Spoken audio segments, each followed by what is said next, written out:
아빠? 아빠? 아빠? 아빠? 아빠? 아빠? 아빠? 뭐 사갈 투어 하면은 뭐 하루에 아빠? 일당 뭐 10년만 아빠? 아빠? 사갈 투어 같은 거. 아빠? 초대생이 받는 게 10년만 원이야. 그러니까 얼마나 아빠? 받았어? 그 회사나 뭐 이런. 영상 다 나온다들. 아빠?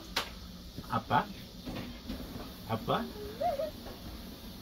아빠? 아빠? 아빠? 아빠? 아빠?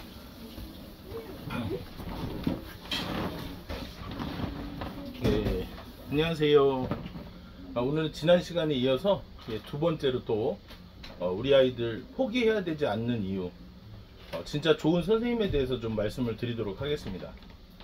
네, 제가 시작 전에 우리 아이하고 같이 아빠 소리 하는 거 보여드렸잖아요. 네, 저런 식으로 볼 때마다 계속 아빠를 합니다. 반응은 없어요. 물을 달라고 왔네요. 네, 근데 자, 오늘 드릴 말씀은요, 제가 맨 처음에 이제 학원을 갔다가 다시 학교로 갔던 그 이유, 그리고 우리 선생님들에 대해서 좀 한번 말씀을 드리려고 해요.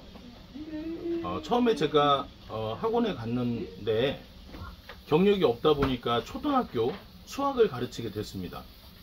학생 수는 제가 기억에 한 27명, 그러니까 30명 미만이었던 걸로 기억이 나는데요. 초, 중, 고, 전부 다 이제 가르치는 그런 학원이었습니다. 그런데 학생 수가 적다 보니까 제가 처음에 가서 수학 선생님을 했어요. 전 국어만 전공을 했는데 이제 수학을 가르치게 되었습니다. 그런데 그 우리 학생들이 학원에 공부를 하러 오는 것이 아니라, 여러분들 그 동네가 아무래도 강북구에 있는 학원이다 보니까요, 축구를 하러 온다거나 또 과자를 먹으러 온다거나 그런 친구들이 많았고, 수학 공부를 진짜로 하기 위해서 오는 우리 학생들은 3, 4명에 불과했어요. 그래서 제가 이제 세 파트로 나눴습니다. 어떻게 했냐면, 이제 초등학교 4학년, 5학년이 주축이 돼서 축구를 매주 하게 됐는데요. 학생 수가 적다 보니까 숫자가 모자라잖아요. 그러면 친구들 좀 데리고 와라. 그래서 우리 학생들을 이제 축구 선수로 제가 키웠습니다. 그러다 보니까 그 학생들이 자연스럽게 토요일에 우리 그때 놀토라는 게 있었잖아요. 그래서 축구를 하기 위해서 이제 학원을 오게 되었고요. 또 그 시간이 끝나고 나면은 과자를 먹고 싶은 학생들은 이제 테이블을 엄청 크게 해서 떡볶이나 과자 같은 것들을 나눠서 먹기 시작했습니다. 그래서 자연스럽게 학원에는 3명에서 5명 정도의 공부하는 학생, 그리고 이제 축구하는 학생, 그리고 과자를 먹기 위해서 학원에 오는 학생들로 이제 구성이 된 거죠. 근데 나중에 지나 보니까 축구하는 학생들은 한 30명 정도에서 머무르는 거예요. 그리고 과자를 먹는 학생들은 한 50명까지 늘어나는 겁니다. 이제 80명 됐죠. 그런데 대히트 반전이었던 게 뭐냐면, 그 3명밖에 되지 않았던, 5명밖에 되지 않았던 학생들이 경시대회에 나가서 상을 탄 거예요. 그러고 나니까 그 학생들이 50에서 70명으로 불어나게 됩니다. 자연스럽게 초등학생들이 150명 가까이 되었고요. 제 위에 모시고 있던 초등부 실장님이 나가시고, 제가 초등부 부원장을 하다가 나중에는 초등부 원장을 하면서 별도의 그 층을 내려가게 됩니다. 그러니까 저는 중학교 국어와 고등학교 국어 수업을 하면서 부업으로 초등부 수학 전담 교사가 되었는데요. 제 명칭이 뭐였냐? 경시 담당 선생님이었습니다. 저의 방법은 너무나 간단했는데, 수학을 너무나 못했던 저는 그냥 우리 학생들한테 시험지를 나눠주고요. 10문제 중에 한 3문제 정도 맞춥니다. 그럼 7문제를 틀리면 제가 한번 있는 힘껏 최선을 다해서 풀어보라고 합니다. 그러면 한두 문제를 또 맞추게 돼요.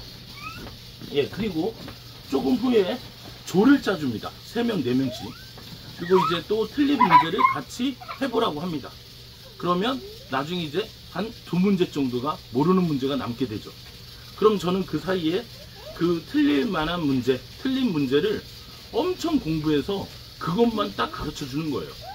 그럼 아이들한테는 저는 정말 자신들이 아무리 해도 못하던 그런 문제를 풀어주는 엄청난 선생님이 된 겁니다. 자, 그래서 제가 우리 경시반 아이들을 이끌어서 대회에 나가서 상을 타기 시작했는데요. 그 이후에 학원에 좀 불미스러운 일이 있던 것들은 제가 말씀드리지 않겠습니다. 제가 드리고 싶었던 포커스는 뭐냐면, 저는 굉장히 유능한 교사가 됐고 초등부 원장이 되었는데요.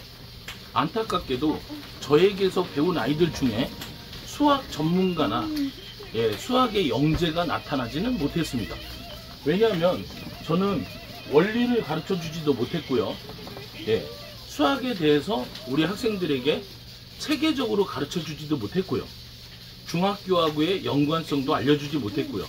단지 수학 경시대회, 수학 올림피아드에 나가서 상을 타는 방법만 알려주게 된 겁니다. 그러다 보니까 당연히 저는 기술적인 것만 알려주게 되었죠. 그런데 제가 학교로 가게 되는 결정적인 사건이 나타납니다. 뭐였냐면, 쌍둥이였는데 그 두 학생이 학원비를 좀 안 냈나 봐요. 근데 지나가는데 우리 대원장님께서 하시는 말씀이, 저 두 땡땡 그대로 표현하겠습니다. 저 새끼들이 돈 안 낸 애들이야 라고 말씀을 하시는 겁니다. 그런데 제가 그걸 보고 굉장히 충격을 받았어요. 저쪽 옆에서 제 아들이 이 영상 찍고 있는 걸 보는데 아마 처음 들었거나 못 들었을 이야기일 겁니다. 보통 루저들이 그렇게 이야기를 하잖아요. 내가 이 길을 갈 수 있었는데 안 갔다. 그러면 마치 자기 합리화처럼, 나는 돈 벌 기회가 있었는데 이걸 포기했어. 난 굉장히 의로운 사람이야. 이렇게 표현들을 하잖아요. 그렇죠? 근데 전 그게 아니라, 제가 교생 실습을 했고 교사가 되겠다라고 생각을 했던 사람이 본의 아니게 잠깐 학원이라는 곳을 갔고, 제 전공이 아닌데도 불구하고 저는 그곳에서 성과를 냈고, 그런데 제가 그때 뒤통수를 딱 맞은 것 같은 느낌을 받았던 건 뭐냐면, 수학도 못하는 내가 저 아이들을 망치고 있구나, 그런 자각이 생겼습니다. 그 이유는 뭐였냐면, 제가 교생 실습을 나가서 우리 아이들에게 속으로 다짐했던 그런 참 교사상과 제가 멀어지고 있었기 때문입니다. 그래서 저는 지금 전공을 수학이나 물리, 영어 같은 걸 하셨지만 교직을 이수하지 않는 분들이 학원에서 혁혁한 성과를 내시는 걸 보면서 저는 가끔 그런 생각을 합니다. 물론 그분들이 실력은 있으시겠죠. 하지만 교사로서의 어떤 의무나 또는 책임이나, 그리고 자긍심이나, 그리고 교사에 대한 의미를 확실히 알고 계신지에 대해서는 의문을 가질 때가 있습니다. 물론 그 선생님들 중에도 저보다 더 교사로서의 그런 마인드나 이런 능력이 훌륭한 분들이 더 많다는 거 저도 알고 있습니다. 그런데 기본적으로 제가 거기에서 탈출할 수 있었던 가장 큰 이유는 아이들을 돈으로만 보지 않았고요. 그리고 또 제 스스로가 교사로서의 자질이 부족하다고 느꼈기 때문입니다.